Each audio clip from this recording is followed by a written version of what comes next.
Good morning, Luca. Nagpainit si Luca, guys. Maganda ang weather, mainit na. Nandyan na si Araw.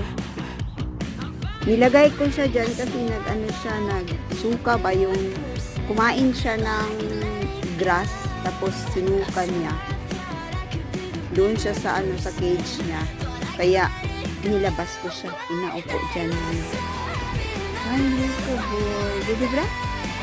Kasi ito silit ni ito na.